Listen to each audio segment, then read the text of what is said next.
आणि 10वा महत्त्वाचा प्रकार आहे भावनेच्या भरात केलेली खरेदी. याला इंग्लिशमध्ये रिटेल थेरपी पण म्हणतात. म्हणजे काहीतरी विकत घेतलं ना की आपला जो मूड अपसेट असतो तो ठीक होतो. बऱ्याच वेळेला असं असतं की मूड खराब असतो, मनावर थोडा ताण असतो, कोणीतरी काहीतरी बोललेलं असतं आणि मग आपल्याला वाटतं की चल काहीतरी घेऊन येते, मन फ्रेश होईल.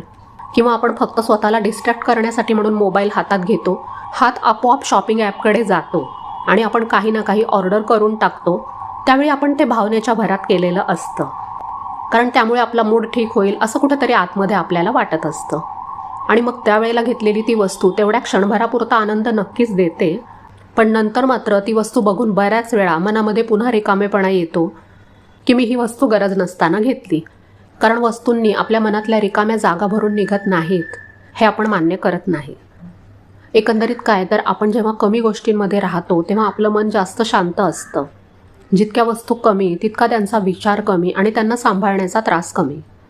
आपल्याला आपल्या आयुष्याची जबाबदारी घ्यायची म्हणजे फक्त पैशांची नाही, तर आपण आपल्या घरात काय आणतोय ह्याची सुद्धा. पुढच्या वेळी काहीही विकत घेण्याचा डिसिजन घेताना थोडा वेळ थांबा आणि स्वतःला विचारा की हे मला पाहिजे की हे फक्त मला आत्ता हवं आहे का मला ह्याची खरोखरच गरज आहे. ह्या एका प्रश्नाने तुमचे खूप पैसे आणि खूप मनस्ताप वाचू शकतो. कारण मी हे बघितलेलं आहे की बऱ्याच घरांमध्ये नवीन नवीन वस्तू कपडे विकत घेणं आणि मग एकदा दोनदा वापरून त्या बाजूला काढून टाकणं हेच घरातल्या गृहिणीसाठी खूप मोठं काम होऊन बसलेलं असतं. त्यामुळे हळूहळू प्रयत्न करूया. सगळं एकदम होणार नाही, पण आपण थोडं इंटेन्शनल लिव्हिंग म्हणजे जाणीवपूर्वक जगणं सुरू केलं ना की आपलं आयुष्य खरंच खूप सुंदर आणि सुटसुटीत वाटायला लागतं.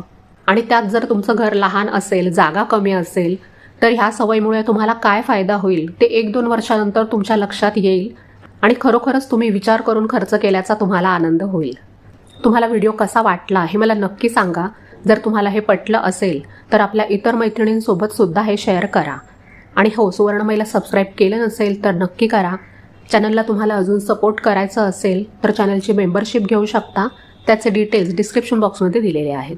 भेटूया पुढच्या वेळी अशाच काही मनातल्या गोष्टी बोलायला. तोपर्यंत आनंदात राहा.